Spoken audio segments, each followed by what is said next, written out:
오늘 우리에게 주신 하나님의 말씀은 룻기 2장 8절에서 9절 그리고 14절에서 19절까지의 말씀입니다. 보아스가 룻에게 이르되 내 딸아 들으라. 이삭을 주우러 다른 밭으로 가지 말며 여기서 떠나지 말고 나의 소녀들과 함께 있으라. 그들이 베는 밭을 보고 그들을 따르라. 내가 그 소년들에게 명령하여 너를 건드리지 말라 하였느니라. 목이 마르거든 그릇에 가서 소년들이 길어 온 것을 마실지니라 하는지라. 식사할 때 보아스가 룻에게 이르되 이리로 와서 떡을 먹으며 내 떡 조각을 초에 찍으라 하므로 룻이 곡식 베는 자 곁에 앉으니 그가 볶은 곡식을 주매 룻이 배불리 먹고 남았더라.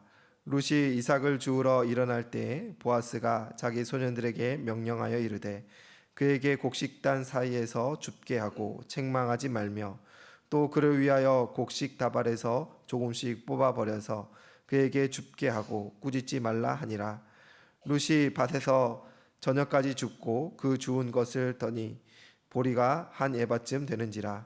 그것을 가지고 성읍에 들어가서 시어머니에게 그 주운 것을 보이고 그가 배불리 먹고 남긴 것을 내어 시어머니께 드리매 시어머니가 그에게 이르되 오늘 어디서 주었느냐 어디서 일을 하였느냐 너를 돌본 자에게 복이 있기를 원하노라 하니 룻이 누구에게서 일하였는지를 시어머니에게 알게 하여 이르되 오늘 일하게 한 사람의 이름은 보아스이니다 하는지라. 아멘.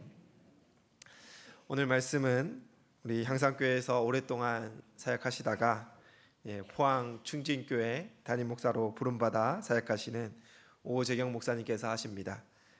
나오실 때 큰 박수로 맞이하겠습니다.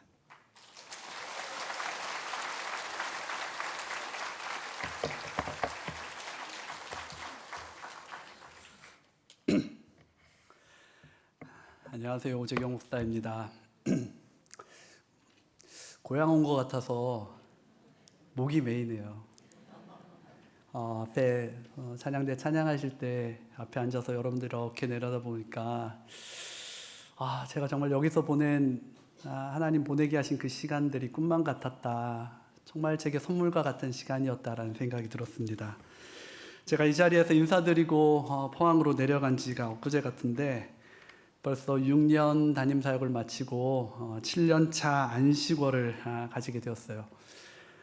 제가 2006년, 벌써 20년 전이네요. 30살에 총각 전도사로 향상교회 부임해서 9년간 사역하다가 이제 감사하게도 교회에서 목양 장학생으로, 목회 장학생으로 선정해 주셔서 사역을 일단락하고 2015년부터 3년 6개월간 미국에 다녀왔는데요. 저희 가정이 미국으로 떠날 무렵 지금은 돌아가신 한 권사님께서 교육자실로 찾아오셨습니다.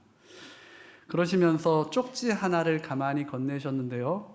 이제는 떠나면 다시 보지 못할 것 같은 그 젊은 사역자에게 권사님 이렇게 적어주셨어요.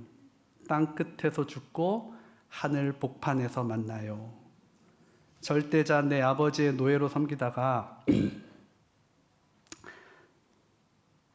하나님 아버지 앞에 서기를 소망하옵니다. 아버지 꼭 잡아주시옵소서. 감사. 이 메모를 가운데 두고 권사님도 울고 저도 울었습니다. 이별의 아쉬움은 물론이요, 이제 먼 길 떠나는 그 젊은 목사에 대한 소망과 애정과 간절한 기도를 이 짧은 메모에서 느낄 수 있었기 때문이에요. 그런데 제게 이 쪽지를 남기신 권사님의 기도 덕분인지 제가 정말로 포항 땅 끝에서 사역하게 되었고요. 아버지 하나님께서 저희 가정과 또 저와 제가 섬기는 교회를 그 권사님 기도처럼 꼭 잡아주셔서 미국에서도 그렇고 지난 6년간의 담임 목회 가운데서도 하나님께서 참 큰 은혜를 허락해 주셨습니다. 처음 부임하자마자 이제 코로나가 터져서 참 힘이 들었는데요. 우리 멘토이신 정주채 목사님, 유영한 사모님께서 늘 아버지 어머니처럼 조언해 주시며 저희 가정을 품어 주셨고요. 또 전도사 시절부터 향상교회에서 정말 오랜 시간 같이 했던, 그래서 이제는 정말 가족 같은 우리 김석홍 목사님, 공지원 사모님이 정말 형님 누님처럼 저와 아내를 격려해 주시고 응원해 주셨어요. 그것뿐입니까? 우리 향상교회 출신 선후배 교육자분들과 여러 성도님들께서도 잊지 않고 기도해 주시고 힘을 주셨고요. 때로는 포항까지 내려오셔서 저희가 외롭지 않고 넘어지지 않도록 손잡아 주고 가셨어요. 제가 오늘 향상교회 와서 설교한다고 오늘 아침에는 광민원 목사님 전화 오셔가지고, 아주 친한 동생이거든요. 여전히 광민원 목사님이 저보다 형님으로 알고 계신 분들이 계시던데요. 네. 형 잘하고 오시라고. 그저께는 또 담임 나간 배성윤 목사님도 형님 잘하고 오시라고. 네, 그렇게 지금까지 서로 응원하고 격려하면서 그 시간들을 보낼 수 있었습니다. 얼마나 감사했는지요. 그리고 그런 여러분들의 격려와 기도 덕분에 감사하게도 저희 교회는 포항 지역에서 코로나를 참 가장 잘 이겨내고 젊은 세대들이 찾아가는 그 포항의 대표적인 교회 중 하나로 꼽히게 되었고요. 앞에 보이는 사진이 저희 교회 이제 모습인데, 그 다음 사진이 저희 교회 예배 모습이고, 또 그 다음 사진이 교역자들과 시무사역 은퇴 장로님들 사진인데요. 우리 향상교회처럼 좋은 장로님들과 교역자들 허락해 주셔서 서로 존중하고 배려하면서 홀로 앉고 마주 앉고 둘러 앉는 선교적 교회가 되기 위해 지금도 최선을 다하고 있습니다. 참 미숙하고 부족했던 30살 총각 전도사 때부터 교회를 떠날 때까지 저를 위해 기도해 주시고 동력해 주시고, 또 한편으로는 인내해 주시고 기다려 주신 우리 정주채 목사님과 김덕호 목사님 네 분, 그리고 당회원 장로님들과 모든 성도님들께 정말로 고개 숙여 진심으로 감사를 드립니다.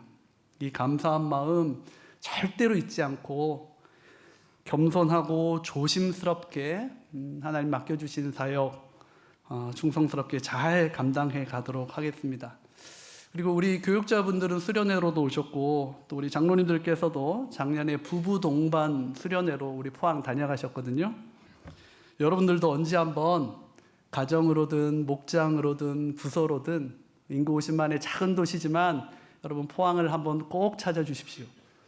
실버 모임 문경 가신다고 하던데 조금만 더 내려오면 포항인데, 조금 더 쓰셔서 포항까지 오시면 저와 또 제가 섬기는 교회가 여러분들을 감사한 마음으로 잘 섬기도록 하겠습니다.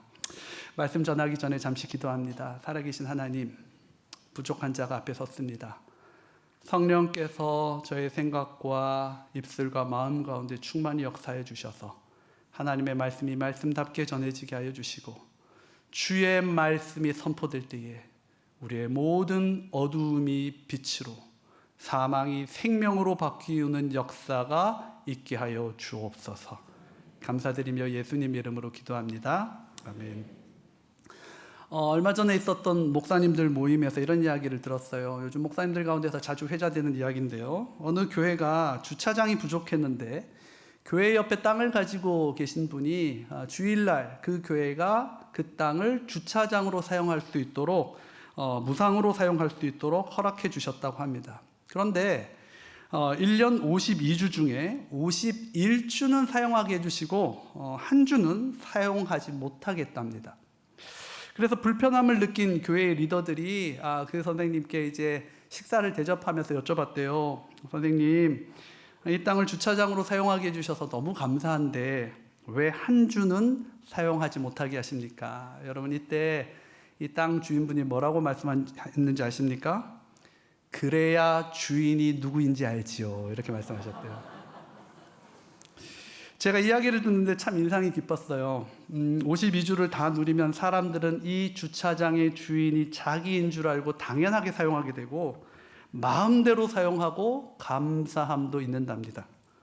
그런데 그 주차장을 내 마음대로 사용할 수 없는 그 한 주를 통해서 이 주차장의 주인은 우리가 아니구나, 내 마음대로 할 수 있는 곳이 아니구나 깨닫게 되고 무상으로 사용하고 있는 그 나머지 51주에 대한 감사와 고마움을 깨닫게 된다라는 것이죠.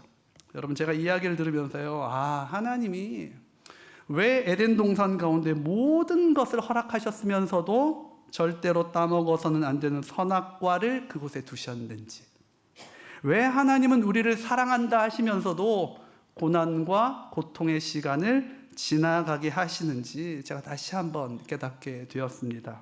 여러분, 우리는요, 모든 것이 허락되고 모든 것을 내 마음대로 할 수 있고 모든 것이 형통하면 더 하나님 잘 믿을 것 같은데, 여러분, 사실 우리는 그렇지 않아요.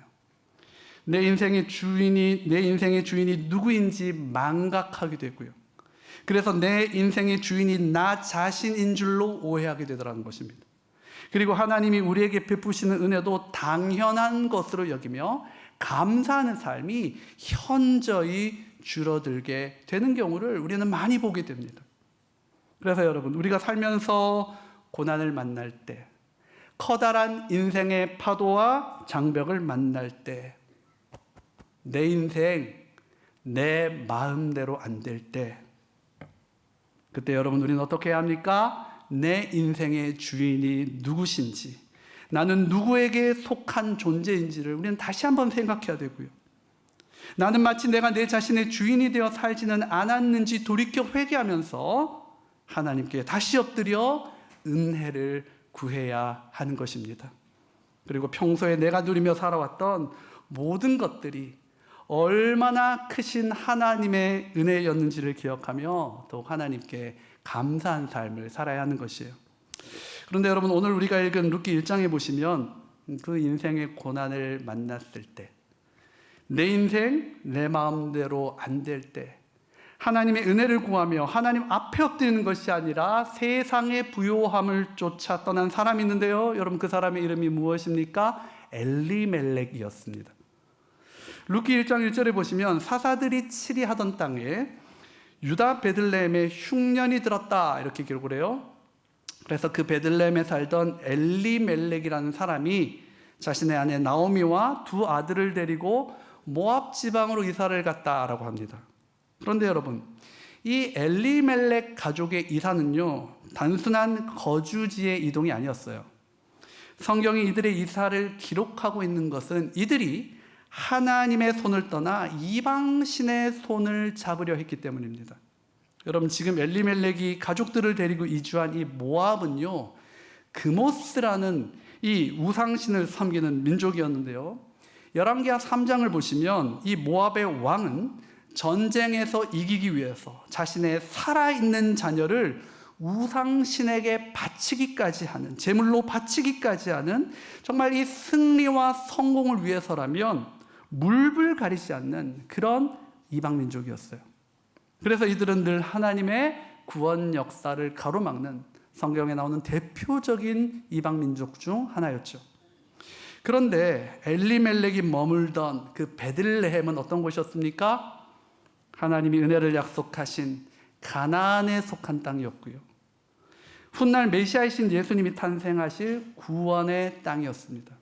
그런데 하나님은 나의 왕이시다, 하나님은 나의 왕이시다 라는 이런 뜻을 가진 엘리멜렉은 흉년이라는 인생의 고통이 찾아오자 그 이방신이, 또한 그 땅의 부요함이 나와 내 가족의 모든 문제들을 해결해 줄 수 있을 것이다 라는 믿음을 가지고 그 이방신의 땅 모압으로 이주를 한 것입니다.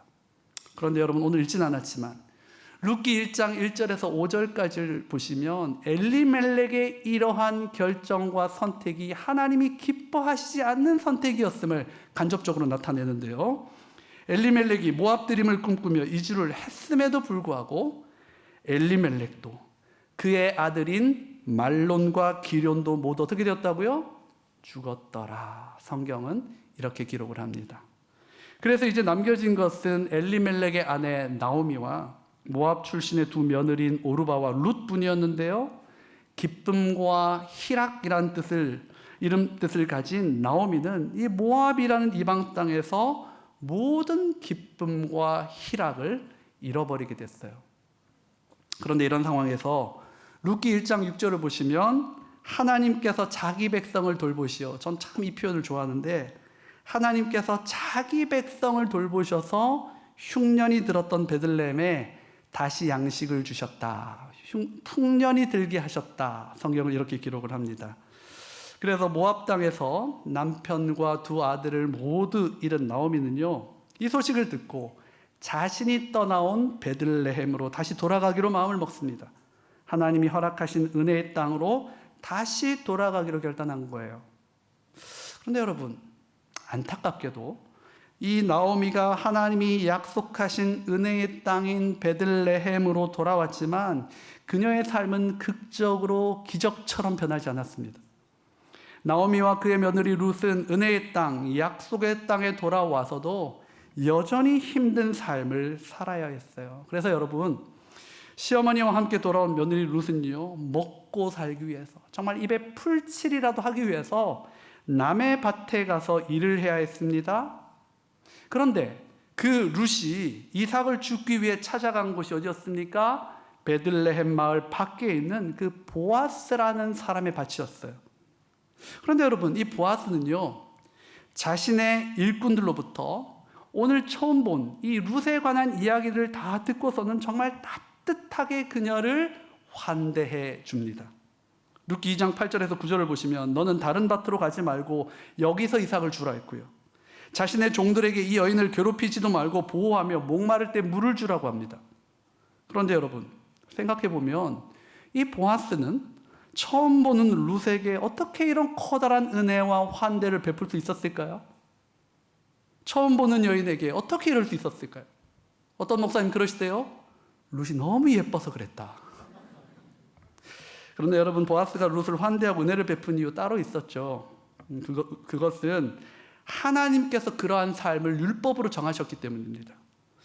여러분, 레위기 19장 9절에서 10절을 보시면 하나님께서는 이스라엘 백성들에게 땅에서 곡식을 거둘 때 밭 모퉁이까지 다 거두지 말고 떨어진 이삭도 줍지 말라 하셨어요. 포도원도 마찬가지죠. 포도원의 열매도 다 따지 말고 그 열매도 줍지 말라라고 명령하셨는데 그 이유가 뭐였습니까? 가난한 고아와 과부와 이주민들을 위해서였어요. 하나님께서는 어렵고 힘든 공동체의 구성원들인 그 고아와 과부와 거류민들을 돌보라 하셨는데요. 여러분, 이것은요, 이스라엘 백성들이 모두 알고 있는 하나님이 정하신 은혜의 율법이었습니다. 그래서 보아스는요, 그 율법을 실천했던 것이에요. 여러분, 계시록에 보시면 우리 예수님 마지막 날에 다시 오실 때 하늘에서 구원받은 주의 백성들의 나라가 내려온다 말씀하시죠. 그런데 그 나라의 이름이 무엇이었습니까? 뭐였어요? 새 예루살렘입니다. 새 예루살렘. 그런데 여러분, 성경을 보시면 요한은요, 그 새 예루살렘을 가리켜 항상 이러한 단어로 그 새 예루살렘 성이라는 단어를 묘사했는데요, 수식했는데요. 그 단어가 무엇이었습니까? 바로 거룩한 성, 새 예루살렘. 거룩한 성이라는 말로 항상 이 새 예루살렘 성을 수식했습니다. 마지막 날 이 땅 가운데 이 말 하나님의 나라와 하나님 나라의 백성들의 특징은 어떻다고요? 거룩하다는 것이. 이에 반해서 여러분, 성경에 보시면 이 거룩한 성 새 예루살렘을 늘 대적하는 한 나라가 나오죠. 그 나라 이름 무엇입니까? 바벨론입니다. 그런데 여러분, 계시록을 보시면 성경은 이 바벨론이란 나라의 이름 앞에 항상 어떤 말로 또한 수식을 하고 있어요? 큰 성 바벨론이라고 묘사합니다. 그래서 여러분, 예수님을 믿는 저와 여러분의 인생과 가정과 교회는요, 큰 성이 되려고 발버둥치는 것이 아니라 어떻게 해야 돼요? 거룩하려고 했어야 되는 거예요. 우리의 자녀들을 큰 성 바벨론의 백성으로 만들기 위해 목숨 거는 것이 아니라 거룩한 성 새 예루살렘의 백성으로 만들기 위해 은혜를 구하며 말씀으로 양육해야 하고요. 바벨론 제국과 같이 큰 성이 되려고 더욱 움켜쥐고 빼앗고 공격하고 상처 주는 인생이 아니라 새 예루살렘 백성들과 같이 살리고 치유하고 구원하기 위해 우리는 더 거룩해져야 하는 것입니다. 그런데 여러분, 거룩이 무엇입니까? 우리는 여기서 이 질문을 던지지 않을 수 없죠. 우리는 거룩한 성 새 예루살렘 백성들로서 거룩해져야 되는데 여러분, 거룩이 뭐냐는 것입니다. 레위기에 보시면 여러분 잘 아시듯 거룩은요, 죄로부터 나를 철저히 단절시키고 구분시키고 잘라내는 것, 그것을 거룩이라고 합니다. 그래서 여러분, 거룩은 구분과 가름과 자름과 단절입니다. 한번 따라하겠습니다. 거룩은 구분과 가름과 구분과 단절이다. 다시 할까요? 거룩은 구분과 가름과 자름과 단절이다. 죄로부터 철저히 구분되시는 여러분 되시길 간절히 주의 이름으로 축원합니다. 그런데 여러분, 성결의 법전이라고 부르는 레위기 17장부터 26장까지의 내용을 보시면 거룩은 분명히 죄로부터 나를 구분시키고 가르고 자르고 단절시키는 것이지만, 여러분 그거 아세요? 이것이 거룩의 전부라고 말하지 않아요. 성결의 법전 마지막 부분인 레위기 25장에 보시면 가난하고 어렵고 억울한 사람들, 고아와 과부와 이주민들에 대한 긍휼의 법인 희년의 법이 기록되어 있는데요. 여러분, 거룩을 말하는 성결의 법전에 희년의 법이 포함되어 있는 것에서 우리가 알 수 있는 것이 뭘까요? 그것은 바로 거룩은 죄로부터 나를 가르고 자르고 단절시키는 것이면서 동시에 가난하고 어렵고 억울한 사람들, 고아와 과부와 이주민과 같은 분들을 우리가 하나님의 마음으로 부둥켜 안는 것, 예수 그리스도의 마음으로 끌어안는 것이 바로 거룩임을 우리에게 알려주는 것입니다. 그렇습니다, 여러분. 거룩은요, 구분과 가름과 자름이면서 동시에 부둥켜 안음인데요. 이 율법이 말하는 진정한 거룩이 무엇인지를 깨달아서 가난과 절망의 상태에 놓인 룻을 따뜻하게 환대해주고, 자기 밭에 이삭을 줍지 않고 남겨놓은 보아스는요, 진정한 거룩의 사람이었고 참된 율법과 말씀의 사람이었습니다. 그래서 여러분, 지금 룻도 그렇고 주변 사람들도 그렇고 지금 보아스가 룻에게 베푸는 이 풍성한 은혜는 하나님이 허락하신 은혜 율법이고 거룩한 율법 때문임을 저들이 모두 알았습니다. 지금 보아스가 그 율법을 지키고 있구나, 저들이 모두 다 알았다고요. 그런데 여러분, 오늘 본문에서 룻이 누리고 있는 복은요, 비단 이런 알려진 은혜 때문만은 아니었습니다. 그 안에는 룻이 알지 못했던 숨겨진 은혜도 함께 들어있었는데요. 여러분, 오늘 보면 16절을 보시면 룻에게 자기 밭에서 이삭 줍는 것을 허락한 보아스는요, 거기서 더 나아가 룻이 더 많은 곡식을 가져가도록 하기 위해서 곡식을 일부러 뽑아서 땅에 떨어뜨려 놨어요.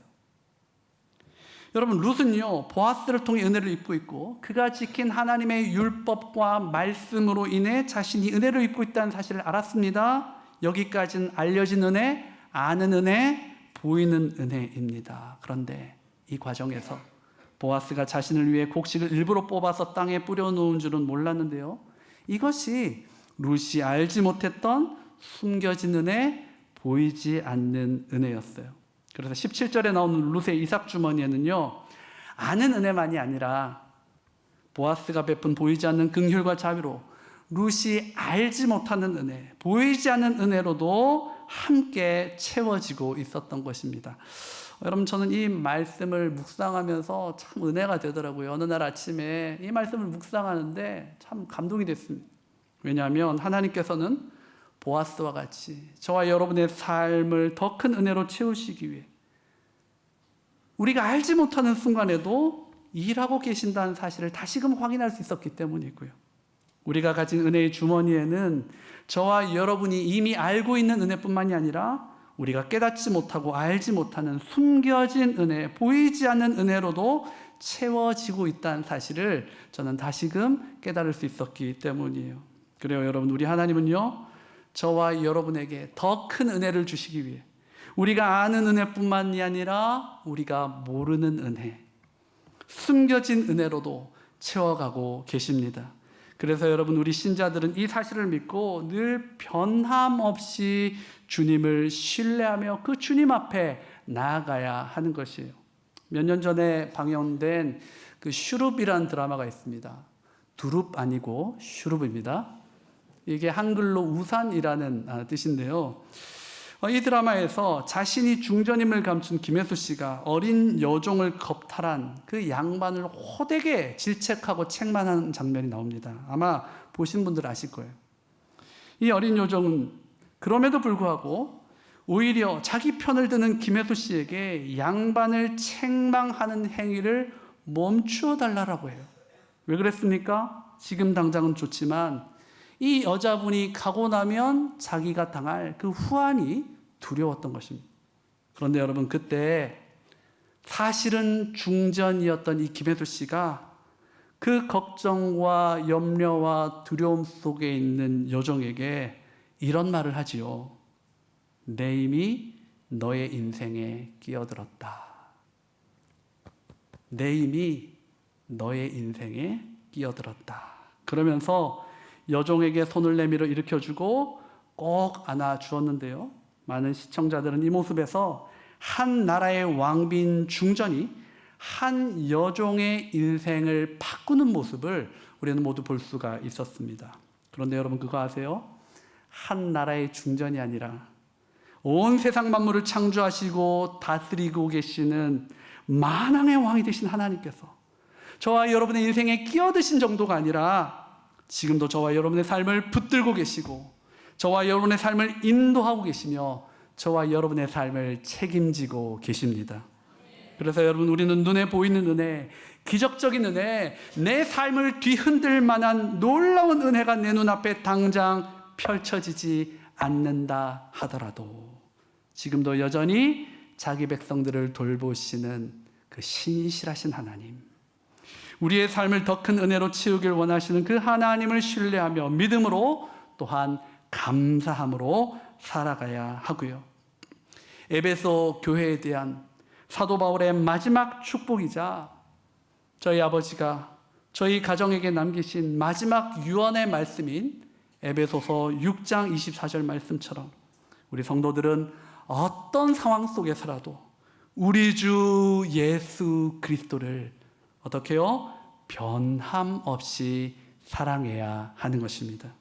실제로 여러분, 이스라엘 백성들은요, 약속의 땅인 가나안에서 날마다 하늘에서 내리는 은혜의 비를 경험하기 원했습니다. 왜냐하면 이 가나안은요, 이집트처럼 관계시설, 수로시설이 잘 되어 있는 땅이 아니라 하늘에서 비가 내리지 않으면 농사를 지을 수 없는 그런 천수답 지역이었기 때문이에요. 그런데 여러분, 사실은요, 하늘에서 은혜의 소낙비가 내리지 않는다고 해서 하나님이 이스라엘 백성들에게 침묵하고 계시는 것이 아니었습니다. 왜 그렇습니까? 하나님께서는 하늘에서 내리는 비뿐만이 아니라 이른 새벽 땅에서 조용히 맺어가는 그 이슬로도 그 가나안 땅을 적셔가고 채워가고 계셨기 때문이에요. 여러분, 가나안은요, 국토의 절반 이상이 광야인데 그런 광야에서는 농사를 지을 수 없죠. 그래서 저들은 양과 염소들을 주로 광야에서 키웁니다.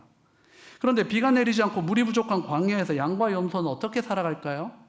아무것도 없는 광야에서 금방 가축들이 쓰러져 죽을 것 같은데 그렇지 않더라고요. 왜 그렇습니까? 광야의 그 심한 일교차로 인해 밤새 우리가 알지 못하는 사이 이슬이 많이 맺히기 때문이에요. 여러분, 이슬이 아무것도 아닌 것 같아도 가나안 강수량의 25에서 30%가 이슬에서 나온답니다. 그래서 우리말 성경에는 항상 비와 이슬이라고 묘사하지만 히브리어 성경을 보시면 이슬이 먼저 나와요. 이슬과 비. 왜요? 그만큼 그 땅에서는 이슬이 중요하기 때문입니다. 그래서 그 이슬로 광야에서도 아주 작은 풀들이 자라게 되는데 양과 염소들은 그 풀을 뜯어먹고 살며 그 풀과 돌에 맺힌 이슬을 통해 수분을 보충하면서 하루를 버틸 수 있는 그 힘을 얻게 되는 것이죠. 건조한 땅에서 나무들이 생명력 있게 자랄 수 있는 그 이유 중 하나도 하나님이 조용히 맺어가시는 그 이슬 때문이었습니다. 그래서 여러분, 호세아 14장 5절을 보시면 우리 하나님께서 이렇게 말씀하시는데 우리 같이 한번 읽어볼까요? 시작. 내가 이스라엘에게 이슬과 같으리니 그가 백화파같이 피겠고 레바논 백향목같이 뿌리가 박힐 것이라. 그리고 우리 신명기 33장 28절 말씀 이어서 다시 한번 읽겠습니다. 이스라엘이 안전히 거하며 야곱의 샘은 곡식과 새 포도주의 땅에 홀로 있나니 곧 그의 하늘이 이슬을 내리는 곳에로다. 아멘.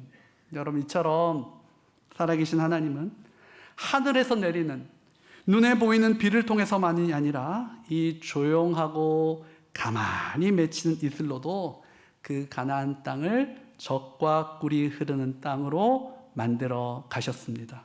또한 저들이 알지 못하는 순간에도 은혜의 이슬을 맺게 하셔서 주의 백성들을 백합화같이 피어나게 하셨고 땅속 깊은 곳에 뿌리를 내려 넘어지지 않는 레바논의 백향목과 같이 무너지지 않게 하셨어요. 여러분, 우리 인생도 마찬가지입니다. 저와 여러분은 늘 눈에 보이는 기적과 같은 은혜를 경험하기 원하죠. 저도 그래요. 하늘에서 단비가 내리고 지금 당장 내 눈앞에서 홍해가 갈라지고 여리고 성이 무너지길 원합니다. 그런데 하늘에서 내리는 그 아는 은혜, 눈에 보이는 기적과 같은 은혜가 멈춘 것 같을 때 우리는 불안하고 두렵습니다. 그러니 감사하지 않고 그러니 불평합니다. 그런데 여러분, 이 시간 기억했으면 좋겠습니다. 하나님은 우리의 삶을 저와 여러분이 아는 은혜, 눈에 보이는 은혜로만 채우시지 않고 오늘 본문에 나오는 보아스와 같이 우리가 알지 못하는 순간에도 열심을 가지시고 수고하시고 긍휼과 자비를 베푸셔서 저와 여러분의 삶을 우리가 알지 못하는 그 숨겨진 은혜, 보이지 않는 은혜로도 채워가고 계십니다.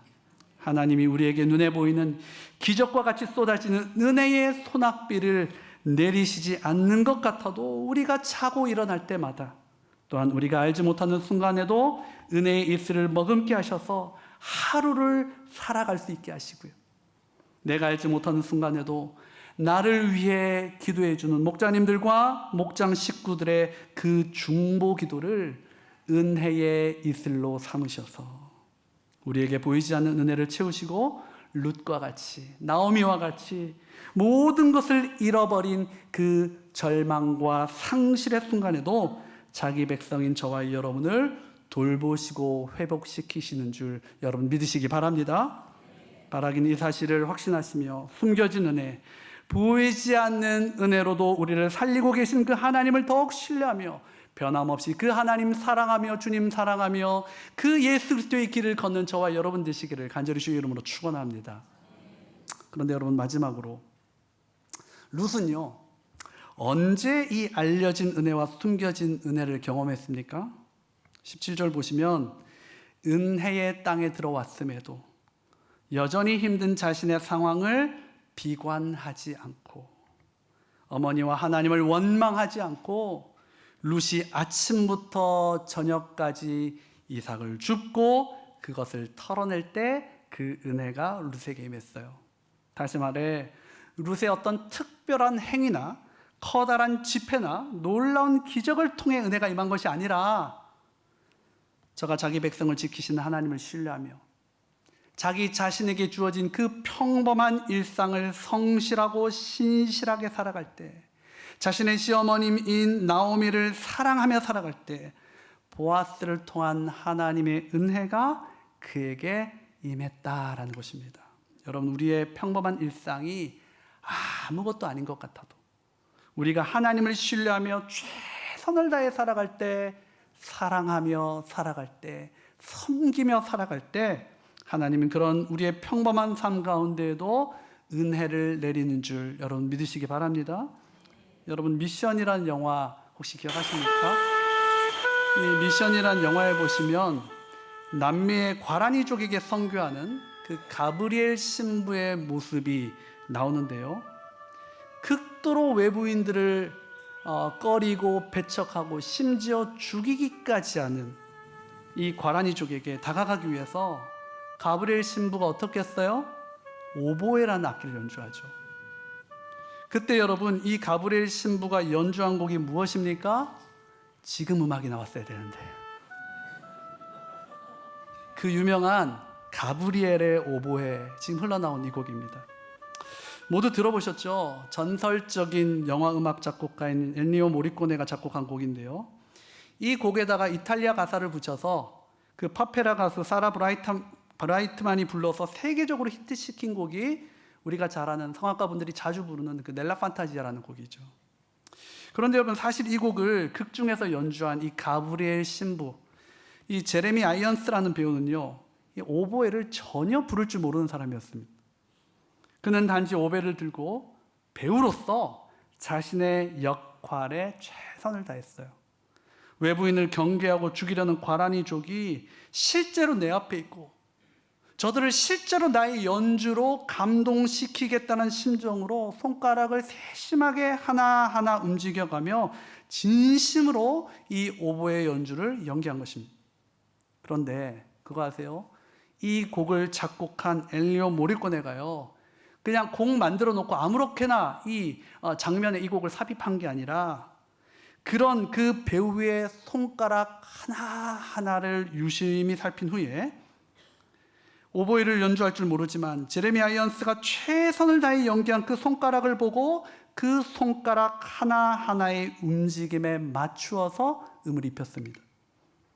그래서 탄생한 곡이 역사상 가장 아름다운 영화 음악 중 하나로 손꼽히는 이 가브리엘의 오보에라는 곡이에요. 여러분 생각해 보면 우리의 삶도 신앙도 믿음도 완벽하지 않습니다. 여전히 서툴고 미숙한 삶을 사는 것이 저와 여러분의 삶이에요. 열심히 신앙생활을 한다고 하지만 내 인생 내 마음대로 되지 않아 때로는 흔들리고 넘어지고 두렵기도 합니다. 하나님을 열심히 섬기고 봉사하는데 왜 내 삶은 변하지 않을까? 내 삶 가운데는 하나님의 은혜가 내리지 않을까? 의심될 때도 있죠. 그런데 여러분, 저와 여러분의 인생에 끼어드신 정도가 아니라 저와 여러분의 인생을 처음부터 붙들고 계신 그 하나님께서는요, 주의 백성들이 쉽지 않은 삶의 일상 속에서도 포기하지 않고 살아계신 하나님을 신뢰하며 믿음으로 살아갈 때, 사랑하며 살아갈 때 하나님께서는 그런 우리의 서툴고 미숙한 삶 가운데 보이는 은혜와 보이지 않는 은혜를 더딥혀 가십니다. 그래서 그 서툴고 미숙한 삶을 통해서라도 누군가를 감동시키고 변화시켜 하나님께로 돌아오게 만드시고요, 하나님을 나타내는 거룩한 통로로 삼으십니다. 사랑하는 우리 향상교회 성도 여러분, 그러하기에 내 인생이 내 마음대로 되지 않고 우리 앞에 눈에 보이는 놀라운 기적이 지금 당장 일어나지 않는다 하더라도 하나님께서 우리에게 주신 일상을 부지런하고 성실하게 그리고 신실하게 살아가는 저와 여러분 되시길 간절히 주의 이름으로 축복합니다. 변함없이 예수님을 사랑하고 예수님이 우리에게 맡겨주신 사명들을 조금 서툴러 보여도 조금 미숙해 보여도 일상 속에서 주의 몸된 공동체 속에서 성실하고 부지런하게 순종해가는 그야말로 예수의 길을 걷는 저와 여러분의 일상 되시길 바랍니다. 그때 저와 여러분을 은혜로 구원하신 살아계신 우리 하나님께서는요, 저와 여러분의 삶 하나하나를 주목하시면서 여러분의 그 발걸음 한 걸음 한 걸음을 주목하시면서 그 위에 눈에 보이는 담비와 같은 은혜와 눈에 보이지 않는 그 이슬과 같은 은혜들로 아름답게 더딥혀 가실 것입니다. 그리고 그러한 우리의 일상과 삶의 여정을 동방박사들이 바친 그 황금과 유향과 모량 못지않은 최고의 예물로 받으실 것이고요, 그런 저와 여러분의 삶을 통해 이 땅 가운데 아름다운 구원과 회복과 치유의 역사를 이루어 가실 것입니다. 이번 한 주도 그 은혜를 누리고 그 은혜를 나누며 예수의 길을 신실하게 계속해서 걸어가는, 제가 너무너무 사랑하고 존경하는 우리 사랑하는 향상교회 모든 성도님들 되시기를 주의 이름으로 축원하고 축복합니다. 우리 자리에서 다 같이 일어나셔서 저희 교회에서 이 찬양 참 자주 하는데 제가 1부 때 부르니까 많이 안 불러서 잘 모르시더라고요. 우리 예수의 길이라는 찬양이 있는데 이 가사가 참 좋거든요. 우리 찬양 같이 한번 부르며 나갔으면 좋겠습니다.